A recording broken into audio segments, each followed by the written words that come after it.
things today. I'm going to start with there we go. So for my objectives, what I want to do and what I want you to help me with is providing strategies for leading effective high-low opportunities, high-impact learning opportunities, high-lows, I should say. I've grouped those as study abroad, study away, or service learning based on what our expertise is in. But many of you have that, and it's kind of fun to start thinking about doing that again.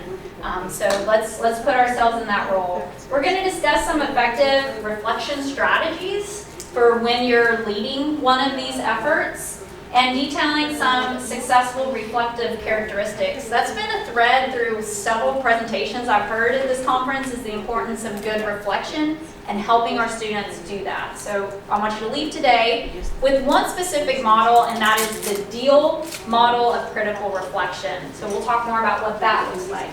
So here's the treat. This is me and Dr. Hock. We are related. Many of you know. She's my twin sister. This was our first international experience. After we graduated high school, we went to 7 countries in Europe. This is also evidence that we did not peak in high school. So I'm really excited. We learned to buy sunglasses. And this is actually not the best angle for you to notice, but do y'all guess where we are in that picture? Machu Picchu, yes. So in 2018, that was our most recent international trip, since she didn't get to join me on this one, but we got to go to Machu Picchu. So we have a love for international travel and helping our students develop that same appreciation. So just quickly about Gaea, she has done a study abroad to the Czech Republic. She's helped lead some study away experiences. So study away is just domestic experiences. If they don't need a passport, we call that study away. So Penn State has taken a group when she was at Mississippi State, and then the Kansas Corn Tours.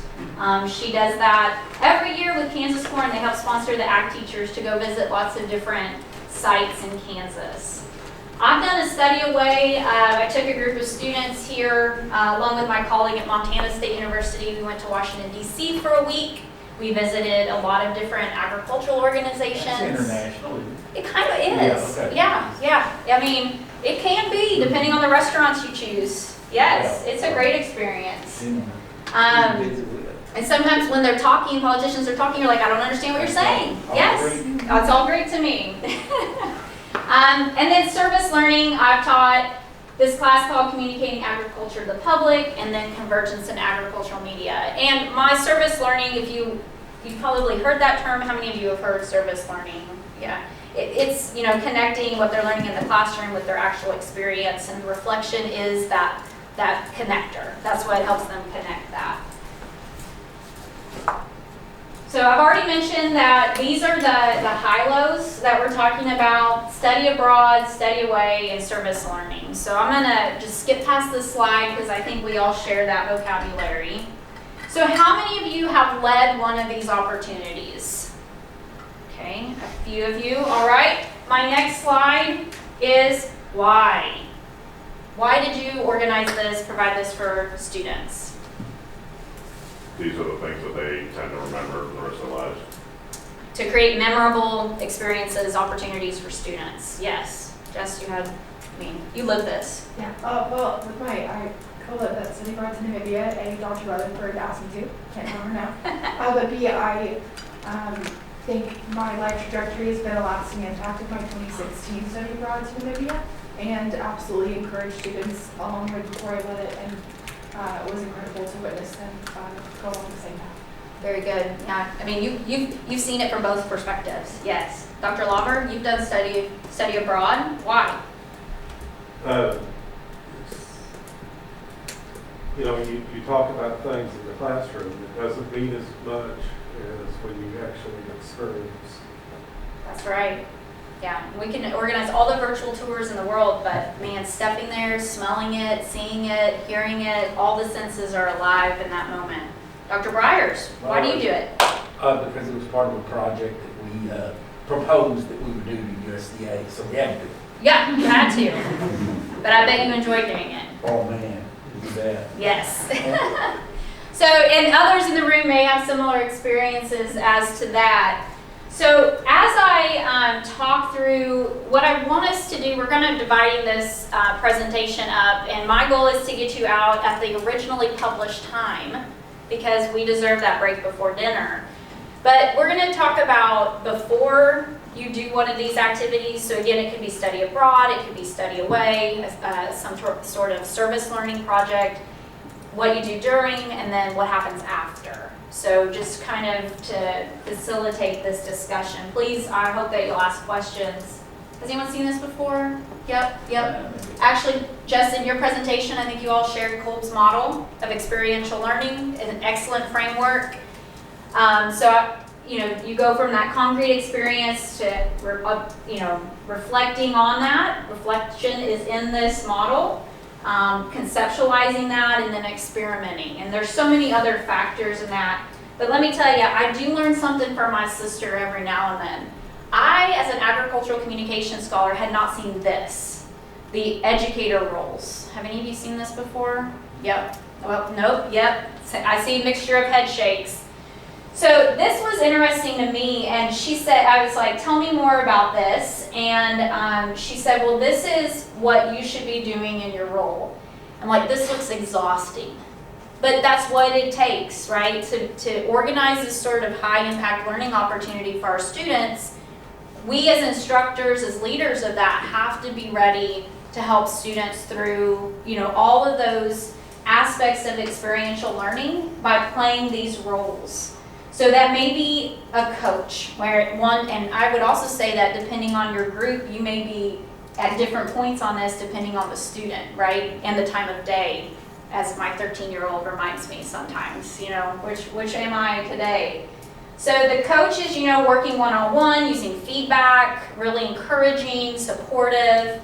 Then the facilitator is, still warm and affirming, but helping really start to facilitate that learning process. We move into the subject expert, where you're really kind of delivering the content, helping students connect to the content. Are they understanding the content? And then the standard setter and evaluator is, well, if you assign it, you need to evaluate it, right? If you're going to ask students to do something, you need to be prepared to evaluate that and hold them to some standards. So I'm going to use this as a guiding framework as we talk through the different ways that we can organize these high-lows.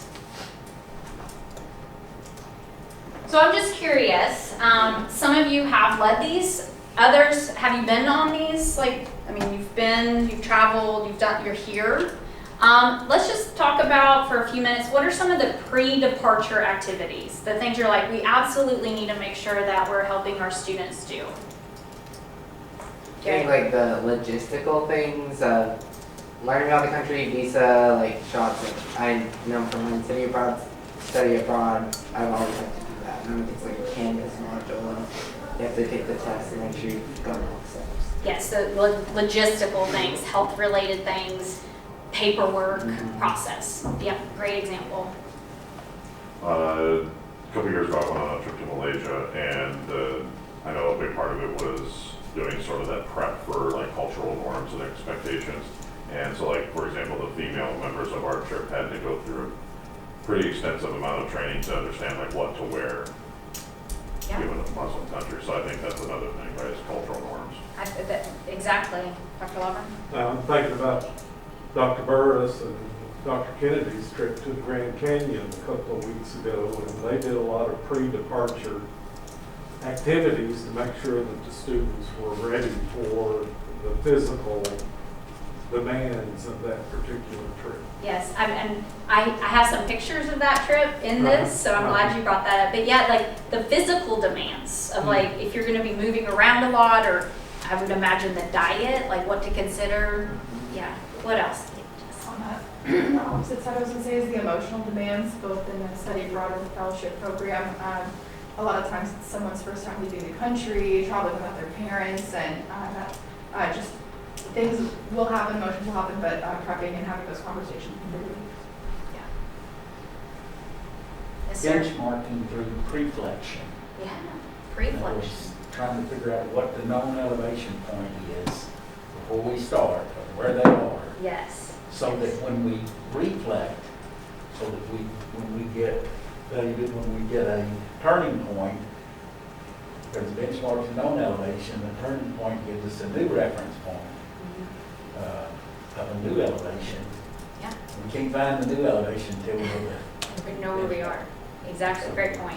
So, a question on that, the trip that we went on was a Fulbright age trip, and one of the reflection questions afterwards on the survey was, do you feel like you were prepared to go on the trip? And like the average answer was just slightly, disagree, because there were so many things that they learned, when they went there.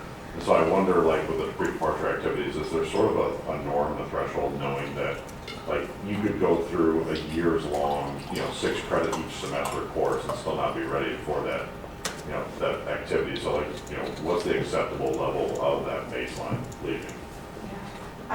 On that note, with IEP, we have a significant shorter amount of prep than Peace Corps.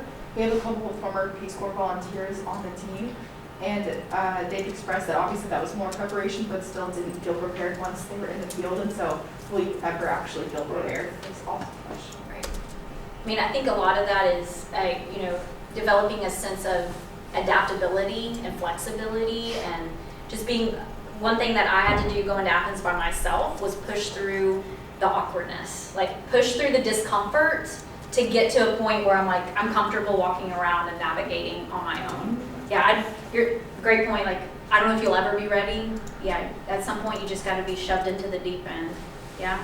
Another big pre-departure activity, typically most of these either done with cohort, so just social orientation is a big piece of pre-departure. Yeah. There's your whole family is a big part of your experience. Yes. All great advice. One thing, I remember my sister went to Costa Rica when she was at Texas Tech, and I'm like, well, what was your training like? What did you have to do? And she goes, they talked about these things. They basically should have said, go watch the movie Taken and don't do any of that. Like, but but that's the level of preparedness that they were trying to get students to really think, like, you're not in the U.S. anymore. Like, be aware of your surroundings. You're going to get kids dropping out of the trip after that. Yeah.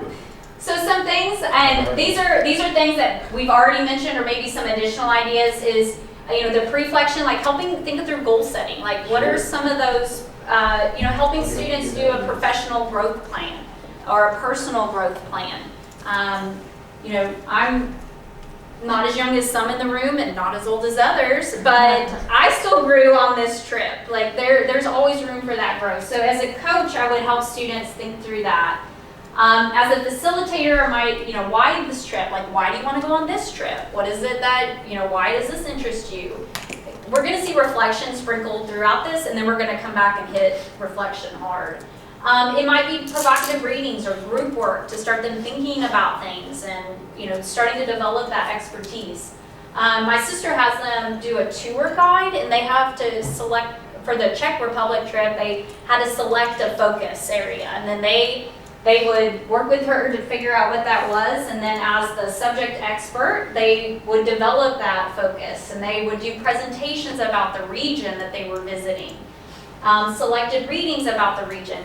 And I always think there's this push and pull about, like, okay, how much do you want to know before you go? And but I do think that, like, I appreciate it more. I'm like, oh, I read about that, or I remember hearing that, or I don't remember seeing that in what I had already done. I should go look at that again. So that's part of that quadrant. And then the standard setter evaluator, this is what you get to present on, right? the assessment piece, what are you collecting? Maybe you're having one-on-one. If you start to see a trend or a student who's maybe not connecting socially with the others that are going to be on the trip, you might have to have a conversation and say, what's going on? Maybe you want room with so-and-so, all of that good stuff. These are some other things. So this picture, I wish she was here to tell you this. So at Kansas State University, they have a Czech student group. And so she invited Czech Republic students from there, to come meet with the students who were going to go. And they taught them about their culture, about food, about the language. And so this is one of their a Czech student standing up to describe different things. So that was really important for them to start to connect to them on that level. So I think some of these, My sister's big thing is, learn to be a traveler, not a tourist. Don't stand out like a tourist. It's kind of hard when you're in a big group and you're all speaking English, but that's important. Take advantage of existing resources. What's that? If you're in Haiti and you're a blanc. Right. I mean, sometimes, or if you're a foot taller than everyone else in the picture, they're going to notice. I think these are things that you've all said. Jess, that last point you hit on, like just recognize and tell them, like, I can't prepare you for everything, but I want to give you enough confidence that you'll know how to navigate if the situation comes about. Like when I took students to DC, it was just DC, but I had students who had never flown before. I had students who had never rode public transportation, and one of them got left at the airport because when I said, get on the metro, she didn't. And we had talked about this scenario, like if you are left behind, this is what you'll do. So we just went to the next stop and we got off and we waited for her and she got off at the next stop and then we all went on together. But I'm also like, listen. Now means now. Yeah, I got your attention. All right, so let's talk about during the experience. So you're doing the things. What are some activities, best practices, strategies that you'd like to share? Something you kind of touched on before in the facilitator piece is in our study abroad, all the areas we're visiting and the different nuanced cultures, the specific cultures in Namibia.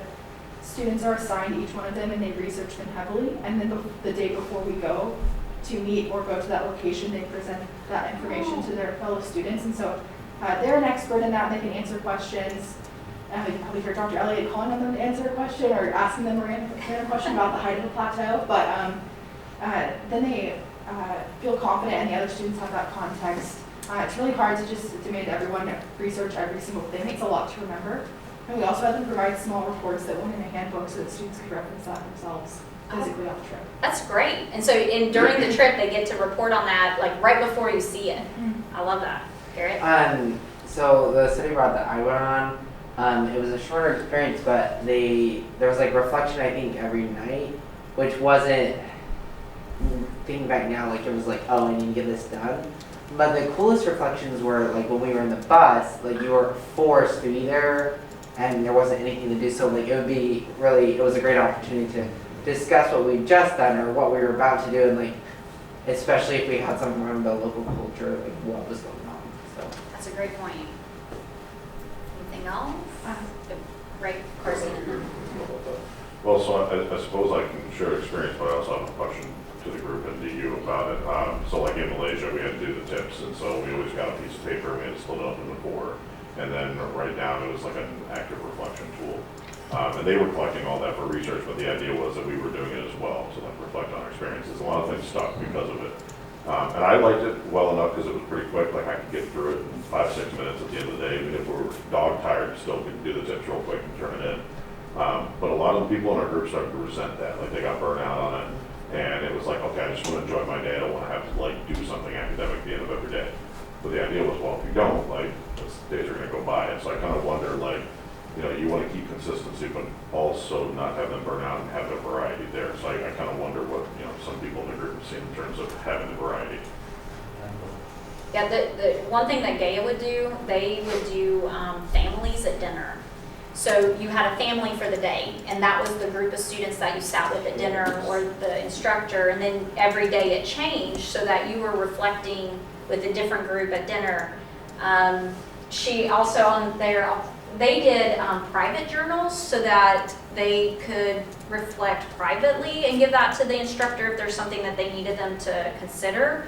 I think that a combination, the tips, and I thought that's a lot of data points, like every single day writing that.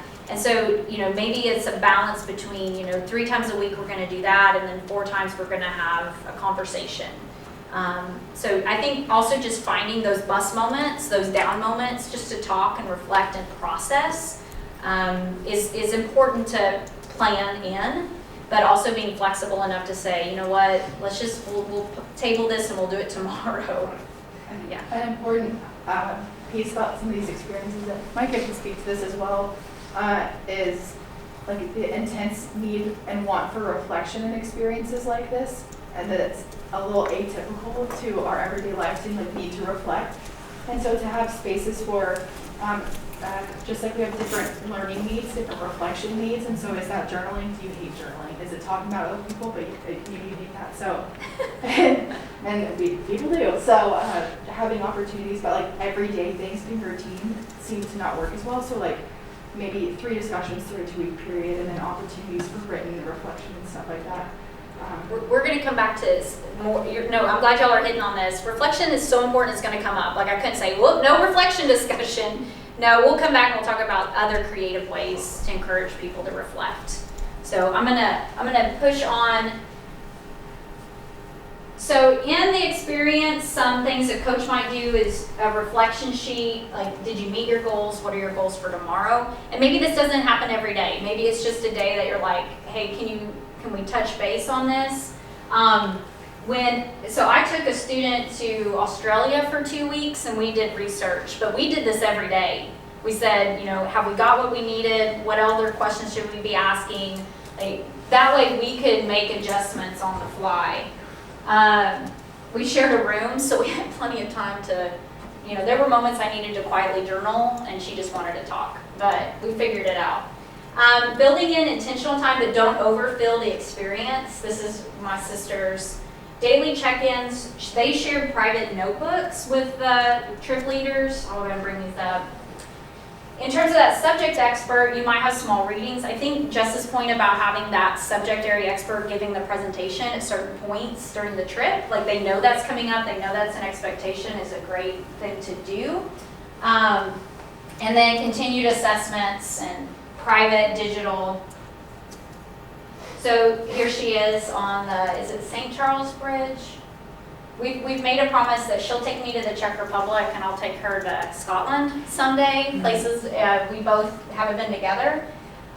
Document the learning, share experience on social media. When I took students to Washington, D.C., I was like, you are representing Texas Tech University. You will not bring shame upon this family. And I gave them lots because they had their evenings free and I needed them to make smart choices about what they were posting on social media. So we talked about social media strategy. I mean, that's my wheelhouse. So we did that. Having descriptive photo captions, hashtags, appreciation gifts, for like those quick study tours. They visited a lot of farms in different places. They took, do y'all know the Czech Republic, they like beer? Yes, they like beer. So they had custom beer openers made, and that was their gift. It was lightweight, it was easy to pass around. You didn't have to use it for that. You could open a pop. And then they utilized the blog, and the students, talking about splitting the workload, kind of to Jess's point, the students were each assigned a day. Like, that is your day to write about what we did, you're documenting the experience. That way it wasn't overwhelming that each one of them had to write every single day. About social media, did you have to encourage that? Was it sort of like, did they organically want to do that and all you had to do was facilitate just having them use a specific hashtag? Yeah, they, on my week-long trip to DC, I tried to facilitate like at each place, because I also wanted to give that public acknowledgement to the places we were visiting and thanking them for that. So we kind of divided up who would be posting and encouraging that. I'm not like to Daniel Foster level on the hashtags on Twitter and all of that. I was more concerned with just don't misrepresent what this experience is. I want you to show it may be more fun to post that you're out late at night enjoying local beverages, but that's not what we did most of the time. And so that's more what my concern was. We love to call ours a clash tag, and we have the students every year create it or decide what it is. So there's some ownership there. I also use it as a recruiting tool. So we have videos, but also go see what everyone did the past 5 years to check out these hashtags. And so I think they see that happen, and that's very encouraging. As well as whenever we look through those together once we have the group, and it's like, this is how you can document this experience. Yes. As they did, and these memories to look back on if you want to check it out. And I'll admit, I can use social media, but I'm not this generation. I mean, they know what they're doing, and so this isn't, my trip to DC was 7, 8 years ago now, so it's a little different group. All right, let's talk about after it's done. So you're done, you made it home, check clean. Kind of tying in the last slide in this one, in the last session, someone was talking about how to cater to the different needs of reflection. They have them do videos, right? That's kind of like social media. They're already on their phone all the time. And then they came back and had to do some sort of like multimedia or like digital file product. And so some people would create like a full video of their entire trip, kind of putting those together. That's great. And if they were taking notes and doing all the things during the trip, they could easily put that together. Right. My group, it would just happened to be that one of the professors we worked with ended up doing like a fellowship at our university, and so we had like a get together for dinner, eating local Taiwanese food. So like that was a really beneficial experience to relive some of the memories because food is like really how you experience countries. Yes. So. Yes. That's a great idea. Let me pop up a few of these suggestions. So the coach, coming back to that action plan that they developed, how are you doing? Are we making progress? These are some goals you had. The facilitator, you might have one-on-one meetings. I like the idea of a dinner and like bringing people together to relive those moments. Eric Rubenstein made the mistake of telling me about his Scotland study abroad trip, and I'm like, oh my gosh, let me talk to you about when I lived in Scotland.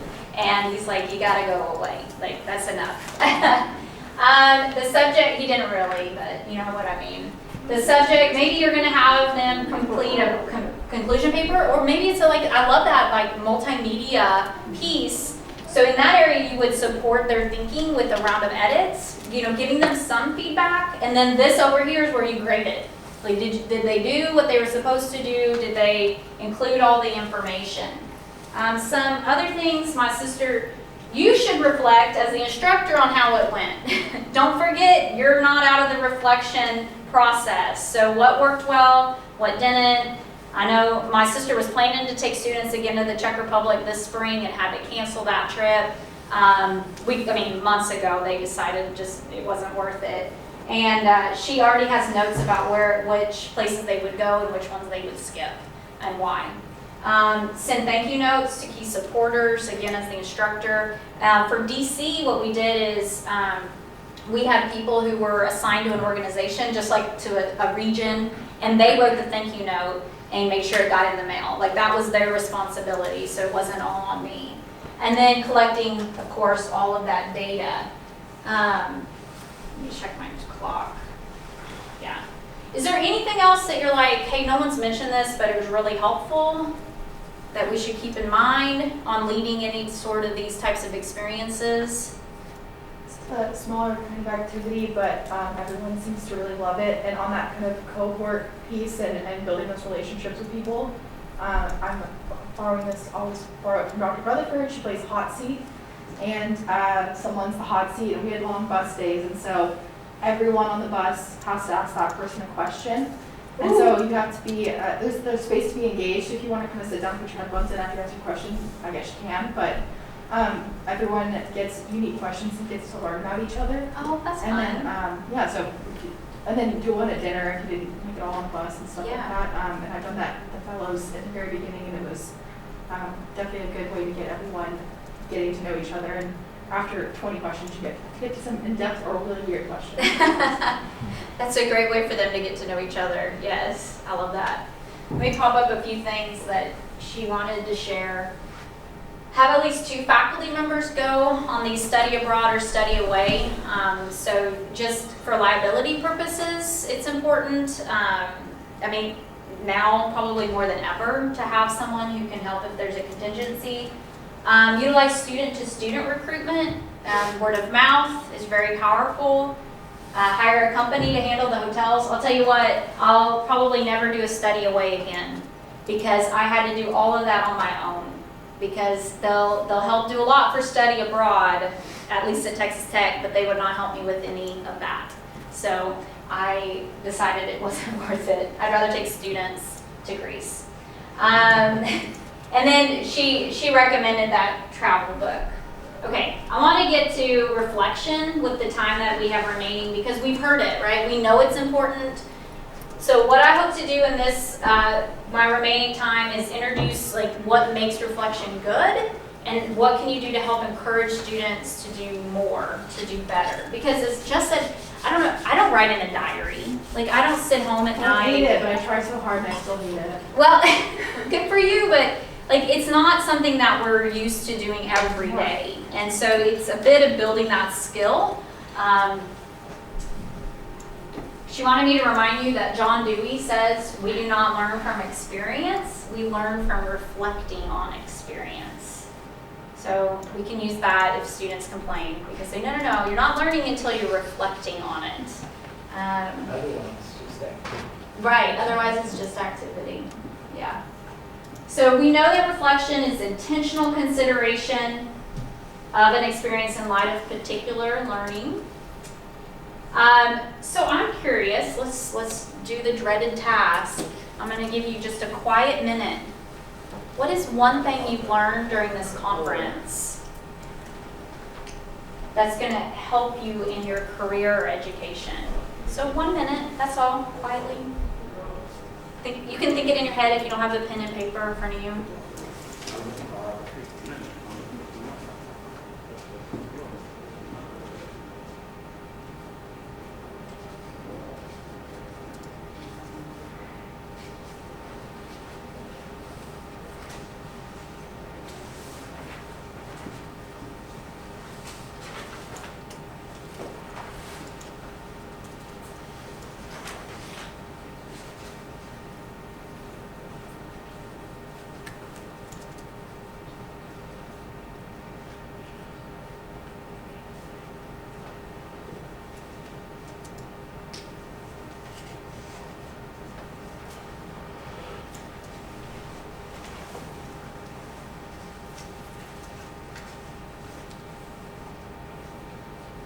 All right, that's a minute.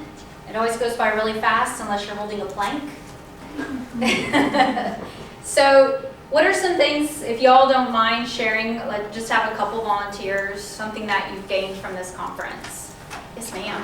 Yes, I was gonna say, I did a very similar activity on a Zoom conference, and a minute is even more painful. Right. That was a few weeks ago, so that felt sort of less painful. One of the things I had written down the other day was my research, UJ is in farm to school programs at the elementary level, and someone had asked me kind of like what do I hope to do that internationally, since we were obviously at an international ag conference, and the answer was I'm not really sure, currently no, but what I found beneficial to learn from this is that school gardens are often the primary mode for like farming and introducing health and nutrition education, which is what my background is previous to graduate school. And so kind of what do school gardens or like farm to school programs look like abroad, and then how does that kind of compare and contrast to the US, and can it give me ideas or be an idea platform for other people. So that's what I took. Wonderful. Worth the flight. That's great. Let's have one more example. I'm gonna steal what probably Garrett wrote, like how powerful food is, like that olive oil tasting. I could have been there for 4 hours and like not only listen to her, but also like engaging in that sort of thing where I can cover so many different pathways within AF&R, and like, yeah, just based off one food type that's so engaging and so captivating, and there's so much power for inquiry. Yes, very good. So, and I'm sure we have lots of other powerful statements written down, but you know, for me, I'm learning some things practically that like different reflection activities I've learned about here, the tips, I can't remember what the name of that program was that y'all, Rose Hill, no. Hot seat. Yes, yes. And so there's things that I'm learning there, but I also learned that I can travel internationally again. Like, I haven't been on an international trip in years. It was a little, I was rusty. So it gave me that confidence to step back out there and do that again. Reflection works in service learning, similar to what we've been talking about. So if you're not leading these types of trips, but you're doing service learning, reflection is that connector between the experience and the service. Otherwise, you're either just learning in the classroom or you're volunteering. So service learning is using reflection to pull those pieces together. So there are 4 things I want you to think about what reflection should be. These should be pretty obvious based on the conversations we've been having and the trademarks we know.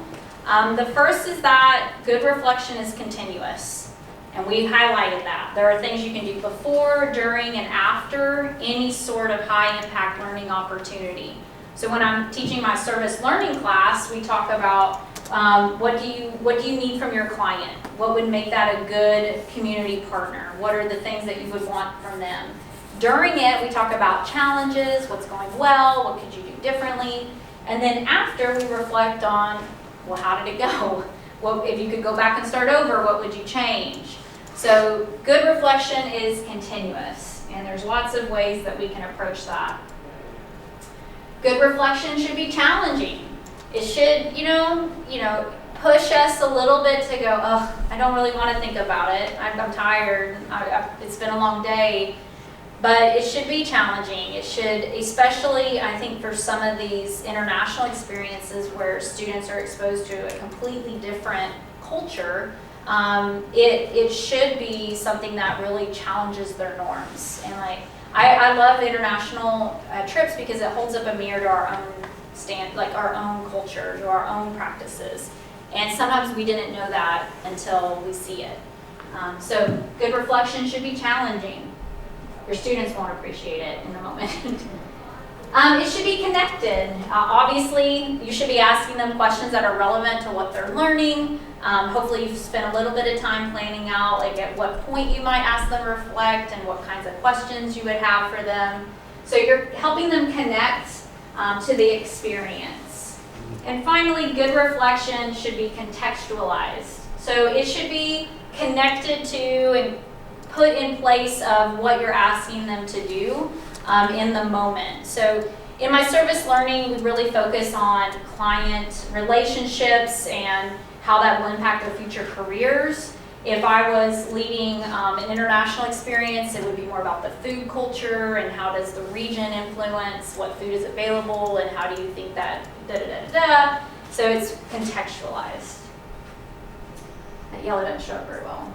Okay, we're going to skip this for the sake of time, but I hope that when you leave here today, you're like, okay, I'm geared up, I'm ready, I want to think through some of these experiences. I wanted to highlight a high-low that's happening at Texas Tech. This is called the Bridge Adventure Program. It's a USDA grant supported.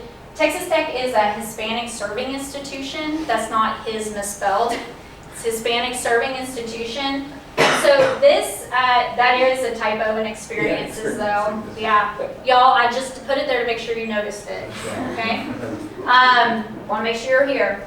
So in this, they're using outdoor adventure to encourage retention and leadership development of minority students or first generation students. And it is highly impactful, as you can imagine. They did, over spring break, go to the Grand Canyon and hiked 20 miles. It's so much fun. It's what? It's so much fun.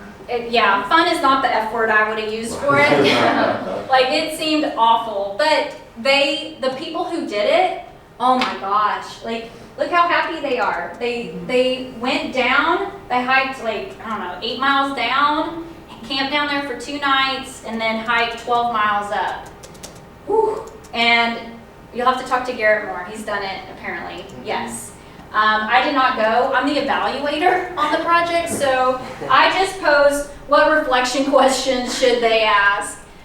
So what I just wanted to show this as an example of, even for this sort of fun trip, they had journals. They gave them adventure journals, and they wrote. I love that y'all are taking pictures. I'll be happy to send you my PowerPoint with all the deets.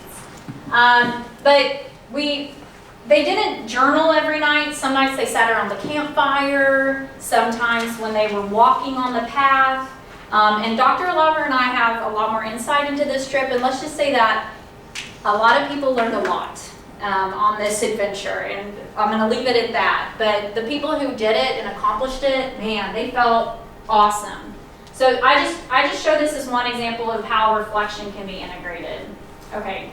We need to help students think critically. We don't have time for this. let me skip straight into the deal model of critical reflection.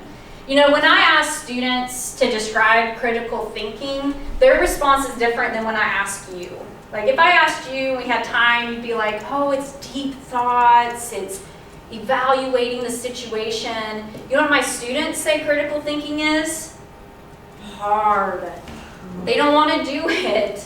But that's our role as educators, to kind of push through that level of discomfort to come to a better place, hopefully. So this deal model of critical reflection, the idea here is that you have students describe the situation. So that's the D, describe. So if I asked you all to describe this pen, there's different ways that you could do that. I often think about this if I asked you to describe a dog. Like what you picture in your mind for a dog, we saw a dog today, could be very different than what your neighbor thinks of when they hear that term. So describing is important. And this is where if you want, I'll have my email at the end. If you want these slides, I will be happy to email them to you.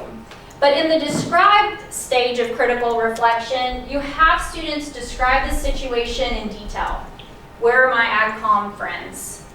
The 5 W's and H. Who, what, when, where, why, and how. So that you just have them record what happened, when, what was going on. And that establishes the parameters of the experience and gives them insight.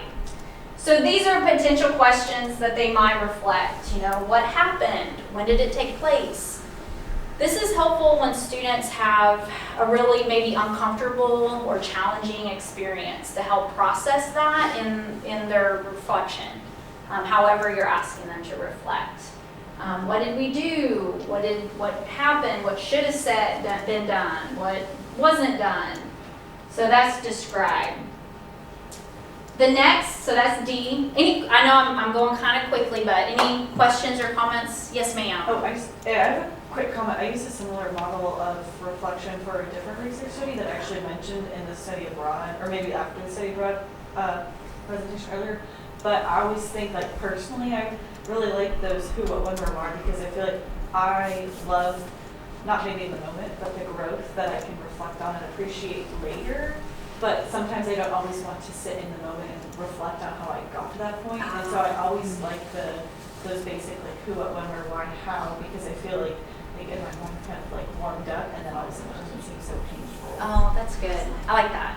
Yeah. And I feel like that's a good way, like when I ask people to like, maybe I want them to give a more reflective answer, I try to start with those easier questions because I feel like then all of a sudden you've like snuck it in and they don't realize that you've gotten them to reflect. That's great. And I think you tell better stories when it's done, when you have that level of detail. So when you described it in depth.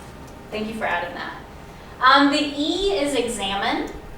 So to examine is where you ask students to consider what they described. This is where you could actually say, well, how does this support or reflect maybe a framework or a theory or an approach that you've been talking about? Really context, this is that contextualized piece, like, you know, connecting it to the content they're learning and your learning objectives. So again, I'll be happy to share my resources with you. So how did this concept emerge? What academic skills did I use or should I have used? I don't know, in Malaysia, when you were working with student teachers, there may have been opportunities for you to, you know, the classroom experience is different, that how they assess learning perhaps, or what the goals are in the education system. So this would be a way to unpack that a little bit. Yeah, there's a lot of comparing and contrasting. So yeah, comparing and contrasting, great. All right, y'all get a bonus. The AL in deal is one thing. Articulate learning. So figure it out yourself. So articulate learning is just having students then reflect on, okay, what did you learn? You've described it, you've explained it, examined the situation, what did you learn from it? And it may be a hard lesson to learn, it may be something uncomfortable, but it helps make connections to future plans and synthesize learning. So again, what did you gain about this? How can you apply it to future action? Different experiences. SL is service learning, because again, that's usually my wheelhouse. So describe, examine, articulate learning is the deal model. Questions? Again, I'll give you all of these questions if you'd like. The last thing that I really want to spend focus just quickly is how do you document learning? So we heard about the multimedia, like pulling together videos, photos, maybe text. What else do y'all use to document learning? Something new that I'm participating with for a not for a study abroad, but I think it could still be applicable. For a leadership minor, they have like an end of minor portfolio project, but they're creating videos as well as like enhancing their LinkedIn profile. So it's all interconnected, using what they learned in the classes to their LinkedIn profile. Very good. I like it. I don't know if it's an infographic / mind map or something that sort of captures, it's almost like a poster, not just this size infographic, but a bigger kind of thing to try to capture it in a smaller. That's a great, synthesize all that learning into key pieces, yes. Here and then there. Did you already, you might have mentioned this already, like, the students that came back from like that Washington DC trip, did they have to present like a seminar to younger students that might be upcoming into like another cohort later? They didn't, mainly just because we weren't sure we were going to offer that trip again. And I think if that trip was going to happen again, I'd pull them back in.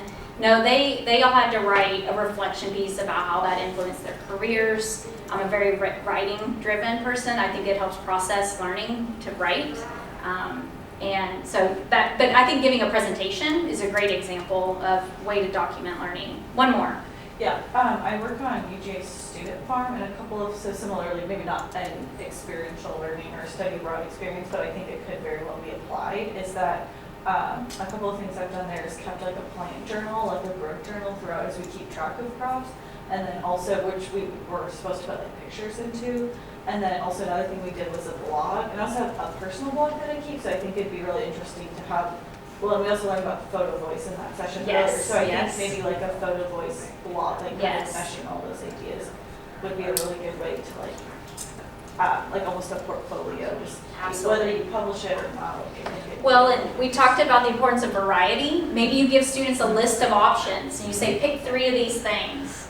So I'm going to just quickly go through these. You've hit on them. Journaling is maybe the most popular. But I have some specific ways that you could journal and ask students to journal. That's not always just like respond to this question. So I'll share this with any of you that would like it. There's also, these are some questions, the photo voice piece, doing videos, maybe a collage, kind of getting to that, the visual mind map of keywords and phrases and colors or whatever it is that speaks to them. This is a visual journal, so not writing all the time, but drawing or adding quotes. Other things that might be more grad level is like a research paper or ethical case study, directed readings, the presentations, reflecting online. So I'm gonna again give you all these slides if you'd like them, but I put in some additional advice for students and how to assess reflection. But as I tell my students, last slide, best slide. In summary, and I'll be happy to visit and stick around, but I want to be cognizant of the time frame that we have. But leading a high impact learning opportunity requires planning. We recognize that. Thinking through each phase of that, but also giving yourself grace that you can't plan for everything, and you helping the students accept that as well. Reflection should be part of this process continually through that. It should be challenging, contextualized, all the things, and then helping students develop the skills to be critical thinkers. So just one more bonus picture of us on our first study abroad trip to, can you guess what country? No. It was outside Amsterdam. I would also accept, we heard the Netherlands, I would also accept Holland. So, yes, very good. I don't remember where it was. It was just in Holland, somewhere. Can y'all clap for me? That was good. I love that.